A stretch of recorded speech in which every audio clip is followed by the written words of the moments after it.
You want opt-outs? We got opt-outs. There's going to be a lot of new faces hitting the field in impact positions for both Purdue and LSU in the Citrus Bowl. Great time to subscribe to the channel if you haven't already. Big Ten football content every single day. Always mash that like button to spread the word of Big Ten Ted to the masses. So Citrus Bowl, lot of familiar faces that you've seen playing football at Purdue this season ain't going to be showing up in this football game in Orlando. You look at Aidan O'Connell, Charlie Jones, Payne Durham.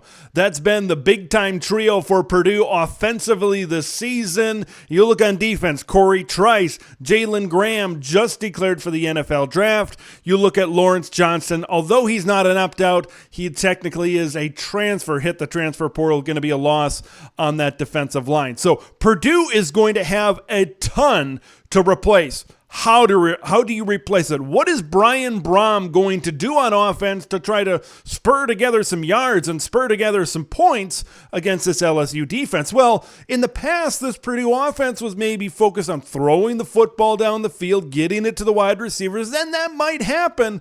But I think it's the run game that could maybe get Purdue some things and maybe put some points on the board and maybe pull this upset over the LSU Tigers. Because if you kind of hit the rewind button on this season, you go back to that game against FAU where Aidan O'Connell wasn't able to go. You got the backup quarterback there in Austin Burton that provides much more of a threat with his legs. Yeah, you see a lot of zone reads, speed option, quarterback run type of stuff out of Austin Burton. And then you factor in Devin Mockabee and Dylan Downing. Maybe it's the run game that's going to be able to make the difference. And then when you take a look at the other side of the ball at LSU, 73rd in the country in run defense, giving up over 152 yards per game on the ground. So maybe this LSU defense is vulnerable to giving up yards on the ground to Purdue. So I think that's going to be the battle right there. There's going to have to be guys. Like, even if you have a good day running the football for Purdue, you're going to have to put it in the air eventually.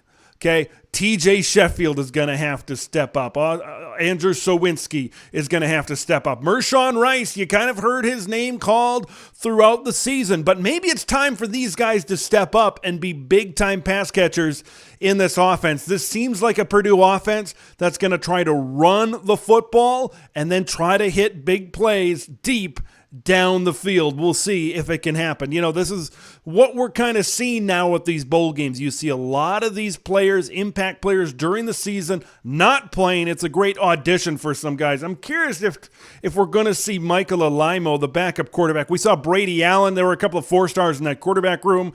We saw Brady Allen hit the transfer portal for Purdue. Michael Alimo was kind of sitting back there. Although Purdue got Hudson Card, the quarterback from Texas, to transfer into Purdue for next year. Very curious to see if we're going to see Michael Alimo in this game for the Purdue Boilermakers, just to see what he can offer to this offense, not only in this game against LSU, but going forward for the Purdue Boilermakers. Jaden Daniels, okay, for LSU. This is a guy. We talk about the running threat.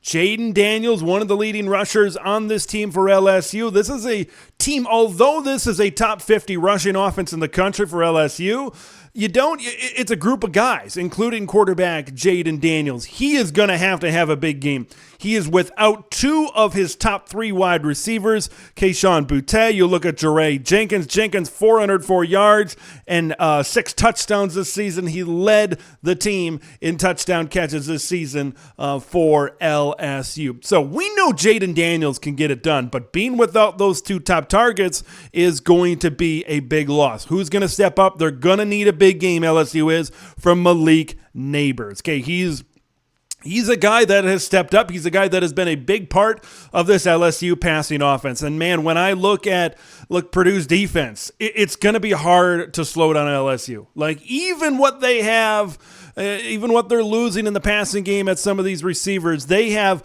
what I see from LSU is they have a good amount of depth, right? At the running back position, they've got a good amount of depth at the wide receiver position. I think they are going to give some problems to Purdue in this football game. I believe for Purdue to be successful, they need to control the line of scrimmage. Man, I can't believe I'm saying this. They need to control the line of scrimmage. Devin Mockabee needs to have a good day running the ball. Austin Burton probably needs to have a good day running the ball. And then you're going to need to hit some plays over the top. Maybe try to suck them in with the run game and then see if Austin Burton can just hit a couple.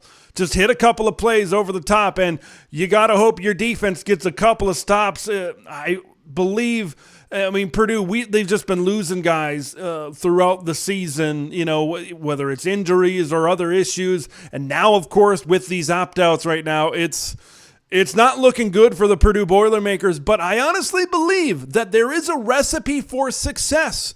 You force a couple of turnovers, you run the football effectively, win the time of possession, and the big thing is, you go back to that Big Ten championship game against Michigan, even with all those players.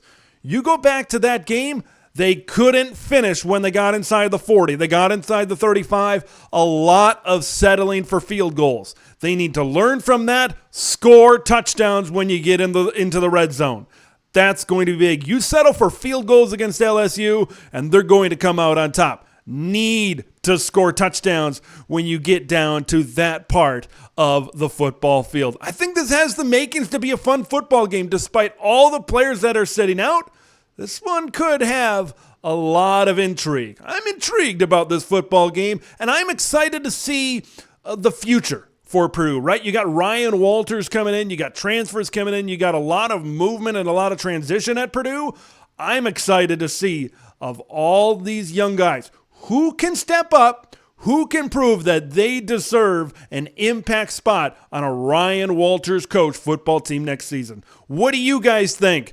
Who's taking this one home in the battle of the backups, third string, fourth string, all these guys that are going to get increased time on the field? Who's taking it home? Is it going to be Purdue or is it going to be LSU? Leave your thoughts in the comments, predictions in the comments as well. Subscribe to the channel if you haven't already. I'm Big Ten Ted, and we will see you in the next one.